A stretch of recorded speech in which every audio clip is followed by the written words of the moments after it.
Bonjour à tous, très heureux de vous retrouver. School TV Le Mac, 30 minutes consacrées à la scolarité, à l'éducation de vos enfants, à chaque fois une thématique forte, une initiative sur le plan local et ou national. C'est parti pour le sommaire de cette nouvelle émission. Le Mac qui, aujourd'hui, regardez, se met en mode orientation. Gros plan sur l'univers de l'art, du design, mais aussi du cinéma. Prépart, qui est une école préparatoire, vous l'aurez compris, a organisé un forum des métiers artistiques, c'était il y a quelques jours, avec un certain succès, vous le verrez. Comment intégrer une grande école d'art ou de cinéma? À quoi ressemblent ces concours?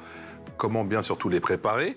Comment s'articule une année en prépa? Combien ça coûte aussi important? On se posera bien évidemment toutes ces questions. Et puis se former, c'est bien. Travailler par la suite, c'est encore mieux. Un bagage solide, mais pour quel débouché? Quels sont les besoins? Y a-t-il des métiers tendances, que ce soit dans le design, dans le ciné par exemple? On voit ça avec notre invité que je vous présente juste après ça.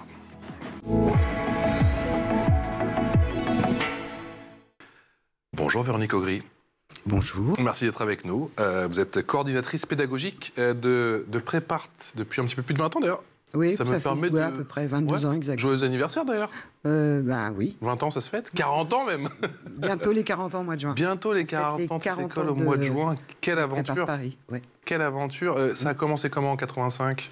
Ça a commencé tout petit et puis ça... Tout petit à Paris du coup, c'était oui, vous avez 3 campus aujourd'hui, Paris, Paris, Toulouse et Marseille maintenant. Aix-en-Provence, ouais. Voilà. Et Paris donc du coup c'était là où tout a commencé. Dans un petit atelier et maintenant c'est devenu une prépa avec à peu près 300 étudiants, ouais. 8 classes, une prépa cinéma qui est sur 2 années. Avec quelle ambition du coup quand ça a commencé en 85 dans ce petit atelier? Je pense que l'ambition est venue aussi d'abord d'une envie de transmettre, je pense, par la personne qui a créé cette prépa. Ouais. C'est aussi de faire justement la transition entre le lycée et les écoles supérieures d'art et d'art appliqué ou de design auxquelles on prépare. Je parle des écoles publiques essentiellement, parce que ce sont des écoles de très haut niveau avec des diplômes de qualité reconnus. Et en plus public, donc à moindre frais. Quand vous êtes reconnu, c'est en France, c'est en Europe, c'est vraiment des écoles vraiment d'une formation supérieure qui amènent à des masters et qui sont vraiment, alors après qui sont ouvertes à différents domaines et des métiers. Et donc ce sont des écoles d'excellence. Toutes, il y en a quelques-unes à Paris et beaucoup en région. On prépare aussi sur des grandes écoles européennes. Surtout en ce moment les écoles suisses et néerlandaises qui ont le vent en poupe en tout cas par rapport à nos jeunes. Pourquoi elles ont le vent en poupe? Parce que ce sont des écoles qui sont très ouvertes sur l'international. D'accord. Qui ont des très bonnes réputations. Et puis, c'est aussi... C'est aussi un autre réseau, j'imagine. Oui, un autre réseau, l'expérience de partir. Une autre pédagogie aussi, ouais. Voilà, une autre approche. C'est pas tous les étudiants, mais on a une trentaine d'étudiants qui, en général, accèdent en tout cas à ces écoles-là. Alors, c'est vos 40 ans. L'autre événement, c'est que Prépart organisé... Alors, c'était il y a quelques jours, c'était le 18 janvier dernier, si je ne m'abuse. Le premier forum, votre premier forum Art, Design, Orientation, un moment important pour l'école et pour les élèves, au moment où tout le monde se prend un petit peu la tête, forcément, avec Parcoursup. Extrait. L'objectif, c'est d'accueillir et des étudiants actuels de Prépart et des potentiels futurs étudiants, ou en tout cas des élèves qui sont intéressés par les études d'art, et de les renseigner à la fois sur comment ça marche la prépa et à la fois sur qu'est-ce que c'est nos écoles. Là, il y a plein d'écoles qui sont présentes et de leur montrer un petit peu toutes les possibilités. Pour les parents, entre le public, le privé, les différentes disciplines, c'est important de les informer. J'aime bien cette prépa, j'aime bien l'esprit de cette prépa et pour eux, je suis là aussi. Rebecca peut être une suite logique de parcours en ayant fait Prépart pour venir après sur des formations artistiques, animation 2D, animation 3D et game art également.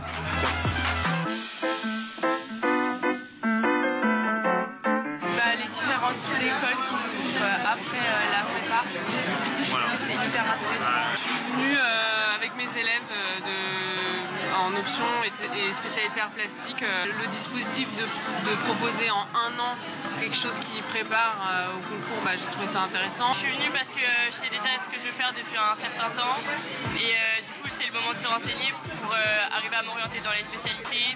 Justement, on a découvert un peu ce milieu parce qu'on ne le connaît pas du tout. C'est ce qu'elle veut faire, mais on ne savait pas comment faire. On s'est arrêté au stand de Prépart. Du coup, Mélie est sortie en disant mais en fait, c'est là qu'il faut que j'aille, quoi. Oh, il y avait du bruit, il y avait de l'ambiance, c'est dire que ça a marché. Oui, on a eu vraiment beaucoup de monde, ça a été un grand succès. Ouais.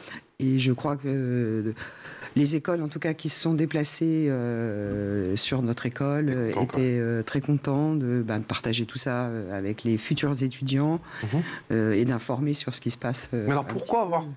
Allez, je vais être un peu méchant. Pourquoi avoir attendu si longtemps au final? On voit que c'était un succès, c'était une vraie demande. On vous le demandait depuis longtemps, effectivement, de faire ce forum d'orientation. En fait, c'est plus une création, une initiative, puisque ça n'existe pas réellement, parce que la plupart des salons des formations artistiques, et qui sont très bien, et heureusement qu'ils sont là, recensent plutôt que les écoles privées. C'est-à-dire qu'il y a une petite présence des écoles qui dépendent du ministère et des écoles publiques, mais pas tant que ça.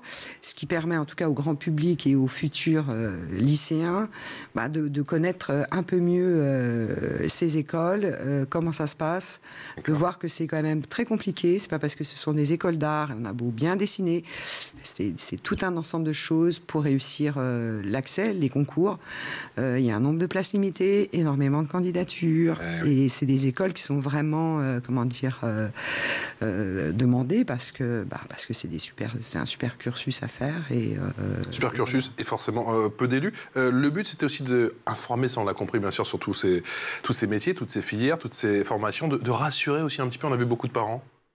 Oui, il faut rassurer les parents. Ils ont besoin d'être rassurés, mais même sur le long terme. C'est même pas une question, je pense.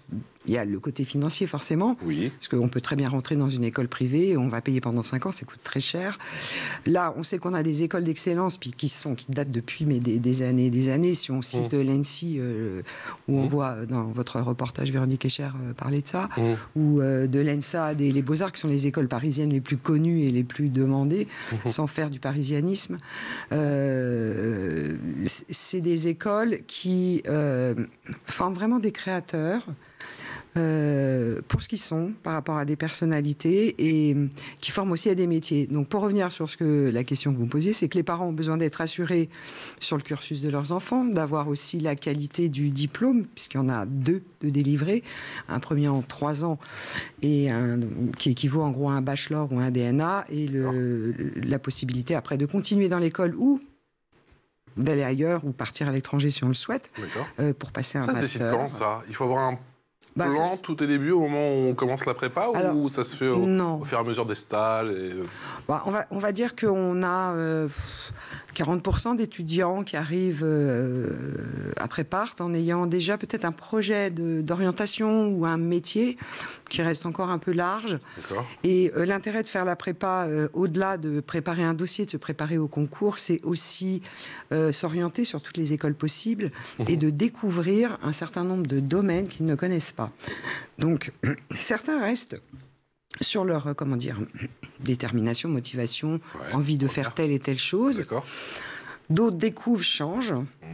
D'autres ne savent pas encore, mais veulent aller plutôt vers ces écoles-là parce qu'il y a encore la possibilité de développer, de faire des liens dans tous ces domaines. Ce qu'il faut savoir, c'est dans les écoles supérieures auxquelles on prépare, la première année reste encore très ouverte, pluridisciplinaire. Et on va dire que dans la plupart des cas, on se spécialise vraiment à la fin de la première année. Donc on sait vers où on va.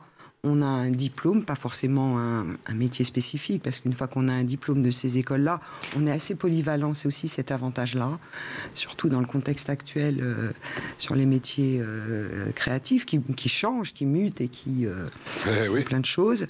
Voilà, donc nous, notre rôle, on a un rôle effectivement d'orientation, d'ouverture domaine, de transmettre, de couper le cordon aussi avec le lycée. C'est-à-dire qu'on travaille, tous nos enseignants sont des artistes ou designers à l'extérieur. Voilà. On est tous passés aussi par ces écoles-là nous-mêmes. On a des enseignants plus jeunes que moi, je vous rassure. Donc tout ça, c'est générationnel. On sait de quoi on parle. On a des liens dans toutes ces écoles, puisqu'on a tous nos étudiants, on les suit parfois jusqu'au diplôme. Ils reviennent d'ailleurs, ces étudiants? Est-ce qu'ils viennent témoigner des alumni? Comment ça se passe? Alors, il y a effectivement, ils repassent toujours, peu importe, pour la raison. Pour même dire, voilà, moi j'ai fait cette école, parler aux jeunes. Super. Ça peut être ça. Et on a aussi, dans l'équipe enseignante, des anciens étudiants qui sont aujourd'hui, à côté de leur carrière personnelle, qui enseignent à nos côtés. Donc, voilà. Paris, Toulouse, Marseille, 3 campus, on l'a dit. Une seule philosophie ? C'est la même philosophie pour les 3 écoles. Ouais. Paris est plus importante en termes d'effectifs, puisque c'était la première école. Et voilà. Voilà. Je dirais que Toulouse, ça fait une 20aine d'années, si je ne me trompe pas. Et Marseille, qui était avant Aix, mais c'est la même école à Marseille, ça grandit un petit peu. Ça fait, on va dire, 5 ans ou quelque chose comme ça. Comment s'articule cette première année, cette année de prépa ? Est-ce qu'il y a plusieurs temps forts dans la saison, si je puis dire, dans l'année ? Oui, il n'y a pas 4 saisons, il n'y en a que 3. Ouais. Voilà. Les étudiants arrivent, on va dire, au mois de septembre. Nous, on appelle ça des phases. C'est les 3 grands temps de notre programme pédagogique. D'accord. Une première partie qui est un peu, on va dire, la phase d'apprentissage, d'ouverture domaine. Ils vont toucher à plein de choses, peu importe le projet qu'on a ou de concours qu'on souhaite avoir ou autre. L'idée, c'est qu'ils s'ouvrent à toutes les pratiques, qu'ils fassent des liens, qu'ils apprennent aussi différents outils. Voilà, que ce soit par le dessin, ça sera peut-être le travail de la couleur, après le fusain. C'est apprendre aussi une démarche et une méthodologie. Donc la première phase est un peu plus, on va dire, cadrée, suivie et construite par peut-être parfois des sujets, des exercices ou des grandes thématiques. La deuxième partie de l'année est la phase de grosse production personnelle du dossier artistique de l'étudiant. Donc, en fonction aussi de son potentiel, de ce qu'il veut faire, de ce qu'il souhaite mettre en place. Donc là, l'étudiant, mais ça peut englober un travail d'équipe ? Comment ça... Il y a parfois un travail d'équipe quand on fait des workshops, c'est-à-dire c'est des journées un peu spécifiques, comme ça, très flash sur 2 jours et demi, et ils apprennent aussi, pour certains, à travailler à plusieurs sur un projet. En gros, la phase 2, c'est là où l'étudiant va produire de façon personnelle. Il n'y a plus d'exercice. On travaille de façon individuelle avec les étudiants, où les étudiants mettent en place différents sujets, questionnements, problématiques, ou plusieurs thématiques qui sont liées à leur personnalité, leur activité, leur génération. On n'impose rien. Bon, ça fait donc 22 ans que je suis là. Même si parfois des thèmes peuvent revenir, ça ne sera jamais le même dossier artistique qui peut prendre plusieurs formes. Et ça, c'est la spécialité de Prépart. Je ne l'ai pas dit au début, mais je le dis maintenant. C'est que chaque groupe classe, qui est à peu près de 20-25 étudiants, a un tuteur ou une tutrice, qui est dont je fais partie, qui est un enseignant ou une enseignante, qui a en charge un groupe classe pour le suivre individuellement sur son orientation, sur la validation de son dossier. C'est du mentorat ? C'est ce qu'on appelle du tutorat. Tutorat, ouais. Alors, c'est pas non plus du coaching, c'est un vrai atelier de production où, dès le début de l'année, dès la phase 1, on met en place comment trouver des pistes de travail par rapport. Donc, on est beaucoup dans l'échange, on les suit sur leur choix concours, sur leur dossier. Voilà, on a un peu le référent et on les suit comme ça jusqu'à la fin de l'année. Et donc, on les connaît bien de façon individuelle. C'est un peu comme un chef d'orchestre qui, après, va faire le relais avec d'autres profs. Et voilà, il y a un va-et-vient. Donc ça, c'est pour, du coup, ce tutorat, qui est un atelier de production à part entière, sert à mettre en place justement le passage de la phase 2 où il n'y a plus de sujet, où l'étudiant doit expérimenter beaucoup, développer, se questionner, regarder, faire des choses et mettre en place ce dossier artistique et le portfolio. Le portfolio est un mot qui revient souvent aujourd'hui dans le processus des concours, parce que toutes les écoles auxquelles on prépare sont sur Parcoursup et c'est un des éléments qui est demandé. Donc un portfolio. C'est son book au final, ça, son portfolio. Ouais, alors le book, on va vraiment dire portfolio. Book, c'est une connotation plus naturelle, professionnelle. Ah d'accord. Voilà. Okay. Le portfolio, c'est vraiment montrer un échantillon de l'ensemble de mon dossier artistique qui soit le plus communicant, qui montre un petit peu tout ce qu'on sait faire, peut-être. En regardant le dossier, on voit aussi un domaine qui peut sortir plus qu'un autre. Montrer, en fait, ça sert à communiquer, à passer le premier tour pour ensuite aller présenter en vrai, en face des membres du jury, peu importe les écoles, c'est un peu le protocole. Son dossier artistique, il peut avoir plein de formes. Dedans, il y a des peintures, sculptures, des photos. C'est vraiment un résumé communicant de cette chose-là. Et ça, c'est une des pièces maîtresses, ainsi que la lettre de motivation et bien évidemment toute la culture artistique qui va avec. Voilà, alors il faut savoir le plus tôt possible quel concours on souhaite passer pour pouvoir s'ajuster, le préparer au mieux. Au début de l'année, nous, on fait ce qu'on appelle les espaces écoles. On les informe, les tuteurs et tutrices et tous les enseignants de l'école connaissent très bien les écoles auxquelles on prépare. On leur en parle régulièrement parce qu'eux, ils arrivent avec ce qu'ils connaissent et ce qu'on leur donne selon les lycées d'où ils sortent. Ils connaissent essentiellement les DNMAD, mais ils ne connaissent pas forcément toutes ces écoles. Chaque école peut avoir aussi des diplômes d'excellence ou des spécificités. La plupart des écoles soit s'appellent Beaux-Arts ou l'ENSAD, mais maintenant c'est ESSAD. Alors ESSAD d'une ville, École supérieure d'art et design. Voilà. Okay. Alors du coup, j'ai pas fini parce qu'on a une troisième partie de l'année qui est la phase 3. Pardon, je coupais en pleine phase 2. Non, mais c'est pas grave, j'essaie de suivre mon fil conducteur. Vous avez raison. Et parce que c'est important, ça ne s'arrête pas qu'à faire le dossier à produire, parce qu'on produit de toute façon toute sa vie. Oui. La troisième partie est vraiment la préparation concours, c'est-à-dire on les prépare à l'oral, comment montrer en 20 minutes, comment exprimer dans tous les sens. Voilà. Ça se passe jamais comme quand on le fait en blanc avec eux. C'est répondre aux épreuves et sujets à domicile, car ça fait partie aussi des concours où il y a souvent une épreuve en plus du portfolio où il faut répondre. Alors, soit dans un temps donné, soit à amener sur place. Enfin voilà, c'est toute la dernière partie. C'est une grosse phase de production. Ils vont à des concours et on les prépare, que ce soit au niveau de la culture, parce qu'il y a aussi une partie écrite et des textes. Voilà, j'étais un peu longue, mais comme ça, vous avez été parfaite. Et surtout, vous m'avez parlé de l'oral. C'est vrai que c'est important et c'est vrai que souvent ça manque. Au lycée, c'est vrai que quand ils arrivent, c'est un grand pas pour eux, que ce soit la prépa ou que ce soit les études supérieures, et que l'oralité, c'est pas encore... on a encore des progrès à faire en termes d'oralité. J'imagine que c'est une forme de pression. En parlant de pression, justement, est-ce que c'est un aspect que vous travaillez avec eux, quand ils doivent se présenter, quand ils doivent présenter leur portfolio, de gérer ce stress supplémentaire qu'il y a quand ils doivent se mettre à nu au final? On gère au mieux comme on peut avec eux. Maintenant, la pression, il y en a une parce que de toute façon, c'est un concours. Le stress vient aussi par la motivation, ça fait partie de cette chose. Je dirais que parfois, ils sont même plus stressés de s'entraîner avec nous parce qu'ils nous connaissent et voilà, qu'en vrai. Mais le stress, ça fait partie aussi de la motivation et de la détermination. Nous, on n'est pas là non plus pour faire... on n'est pas coach à canaliser ça.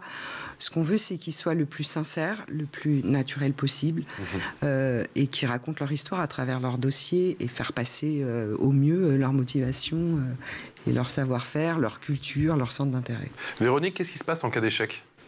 Il n'y a jamais d'échec après part. Non, alors, je sais que vous avez... alors, blague à part, c'est vrai que vous avez un taux... Blague à part, je ne suis pas là... Vous avez un taux de réussite très impressionnant, c'est vrai. Très important. On est très bien représenté dans toutes les écoles supérieures par la réussite de nos étudiants depuis des années. C'est vrai que les élèves se posent souvent la question, avant même d'avoir commencé, qu'est-ce qui va se passer pour moi? Est-ce que je redouble? Est-ce que je... Non, alors il n'y a pas de redoublement. On a parfois des étudiants ceux qui finalement, on va plutôt partir dans l'autre sens, ceux qui n'arrivent pas à avoir un concours, c'est s'ils se disent je ne peux pas quitter Paris, je ne veux pas quitter Paris. Il n'y a que 3 grandes écoles. Oui. Si j'enlève les DNMAD, puisque le DNMAD c'est l'algorithme Parcoursup, l'aide portfolio et il n'y a pas de concours en soi. Donc c'est 3 écoles. Ces 3 écoles, on prend l'ENSI, ils en prennent 35, tout niveau confondu. L'ENSAD, c'est à peu près 75 étudiants et les Beaux-Arts de Paris, c'est la même chose. Bon voilà, nous on en met à peu près 15, pas à l'ENSI, cette année on en a mis 7, ce qui est énorme sur 30 là. Voilà. Donc ceux qui n'ont pas de concours, c'est soit changement d'orientation, ils s'aperçoivent pendant la prépa que finalement c'est pas vraiment ça qu'ils voulaient faire. Donc vaut mieux ça que de s'engager et de repartir sur ça arrive. Il y a aussi les soucis de la vie, problèmes de santé, problèmes de famille, et ceux qui veulent rester qu'à Paris et qui finalement c'est 3 écoles qui peuvent avoir des choses en lien, mais qui sont très sélectifs. Et du coup, soit ils vont vers des écoles privées, soit ils vont à la fac. Mais c'est très rare qu'un étudiant se retrouve sans rien. On a des étudiants qui font le choix, même à la fin de la prépa, d'intégrer une école privée de haut niveau et de bonne qualité. Ça, là-dessus, on peut en suivre. Il y a des bonnes écoles privées qui méritent d'être encadrées pour ces étudiants-là. Donc voilà, à peu près, je sais pas, on a 96% de... Oui, je vous laissais le dire, effectivement. Oui, mais après, je ne saurais pas analyser, mais les étudiants, ils passent en moyenne entre 6 et 7 concours. D'accord. Certains étudiants veulent tous les passer et peuvent en avoir 7. Certains en ont 3, d'autres 1. Donc tout ça fait partie. Mais franchement, pour ne pas avoir un concours, c'est à peu près les raisons que je donne. D'accord. Sachant que nous, ils sont suivis par les tuteurs, par les enseignants. Enfin voilà, il y a une vie scolaire derrière, c'est suivi. Ce sont des cours d'histoire de l'art, des choses théoriques. On laisse jamais... Enfin, c'est vraiment, nous, notre engagement, il est là. C'est pas de laisser les étudiants... Tous les étudiants, pour nous, arrivent au même niveau, peu importe leur parcours, d'où ils viennent.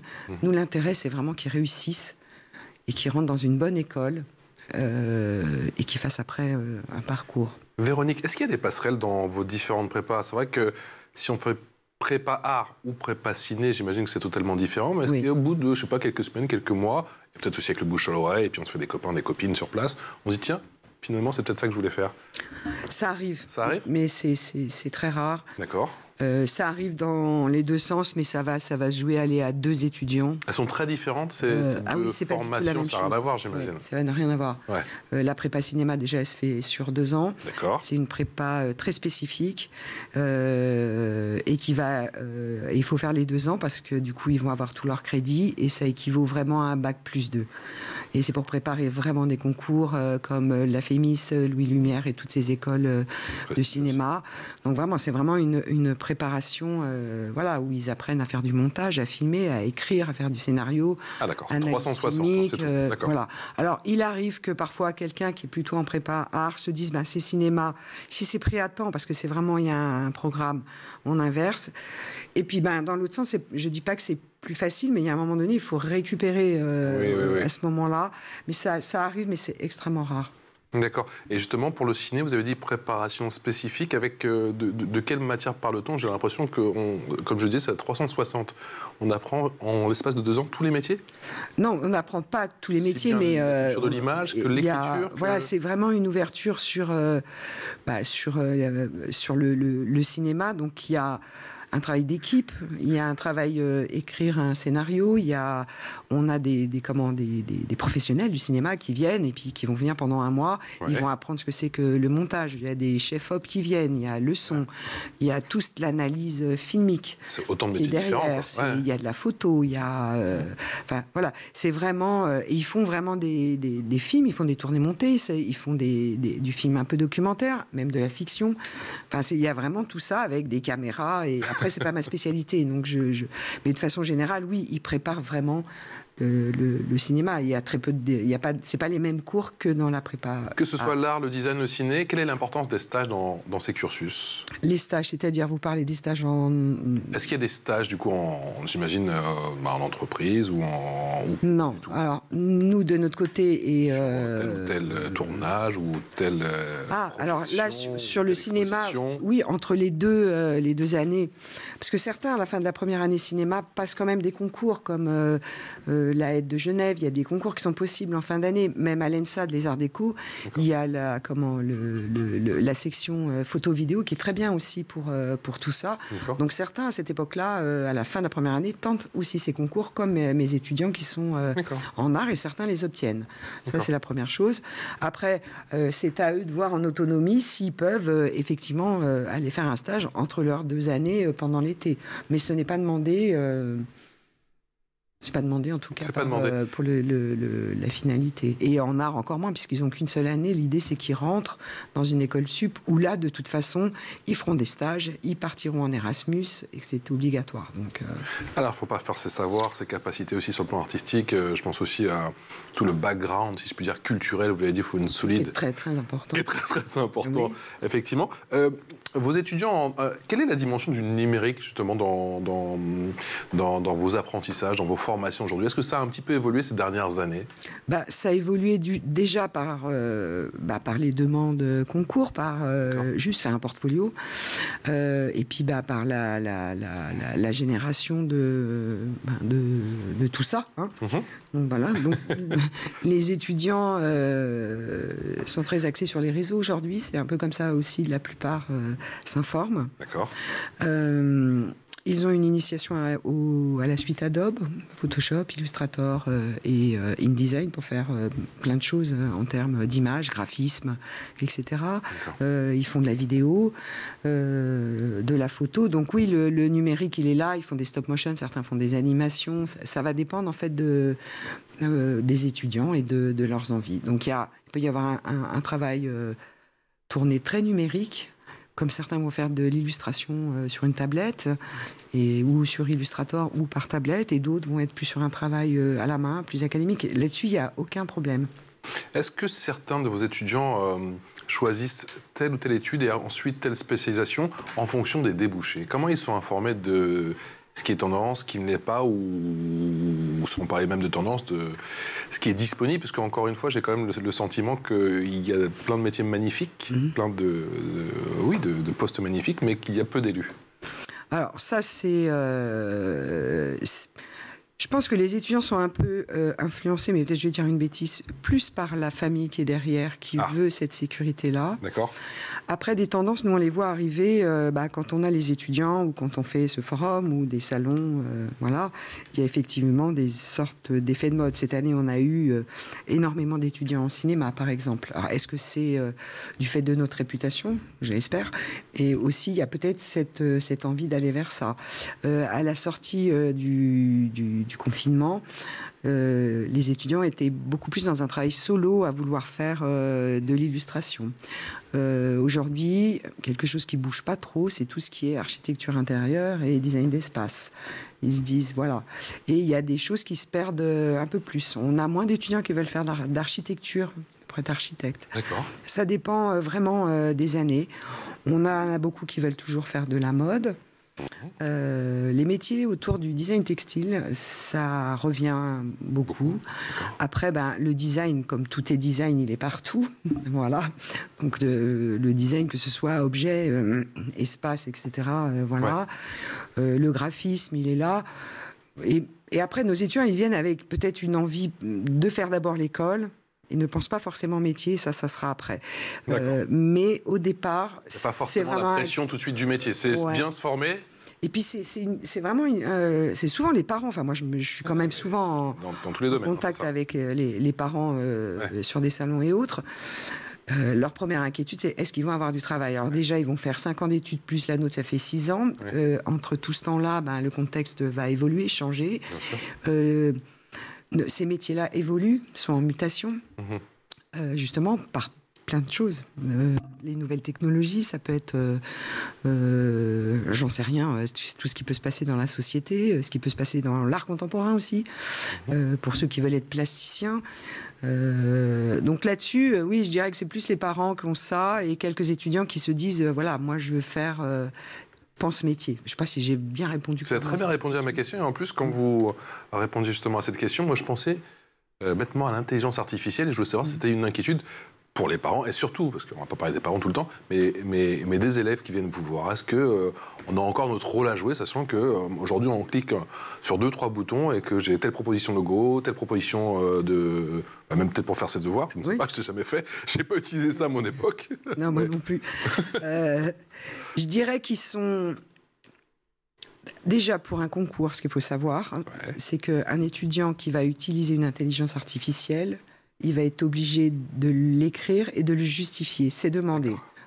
Souvent, ça se voit dans les images, mais ça peut être, utilisé intelligemment pour faire un travail de pré-recherche ou pour faire un rendu qu'on veut vraiment exprimer, mais ils vont être obligés d'expliquer et de justifier pourquoi. D'accord. Maintenant, j'avoue que depuis 2 ans, nos étudiants se servent beaucoup de ça. Alors, pour les fautes d'orthographe, c'est magique. Et aussi, ils font leurs notes d'intention et leurs lettres de motivation, mais on le voit que c'est fait... il y a intérêt à la retoucher, sinon... Il y a une manière qui est écrite, mais même les profs d'histoire de l'art, mais direct le voient quand ils regardent, et même nous. Voilà. Mais ça peut être, si c'est bien fait... Oui, bien mais Véronique, compté, pour combien de temps encore? Parce que c'est vrai que l'AI progresse tellement vite. Je ne suis pas voyante, je ne sais pas. C'est au cœur, effectivement, de tous ces domaines et de toutes ces études. C'est vraiment au cœur des écoles. Il y a vraiment des conférences, il y a beaucoup d'approches autour de ça dans les écoles sup par rapport à l'intelligence artificielle. Une prépa comme la vôtre, ça coûte combien? 7 500 € à peu près. 7 500 €. Merci beaucoup Véronique Augry d'être venue nous voir aujourd'hui. Merci de m'avoir reçu. C'est passionnant. J'ai envie de retourner, de faire un bon 30 ans en avant. 30 ans en arrière plutôt. Et de reprendre des études avec vous. Merci infiniment, Véronique Augry, coordinatrice pédagogique chez Prépart. Toutes les infos, c'est bien évidemment sur le site internet de Prépart. Voilà, avec les portes ouvertes, il y a toutes les dates, le festival, défilé de mode, il y a tout. Et je crois qu'il y a encore beaucoup d'événements à venir, à commencer par le mois de février. Renseignez-vous. Passez une excellente journée en notre compagnie. À très bientôt.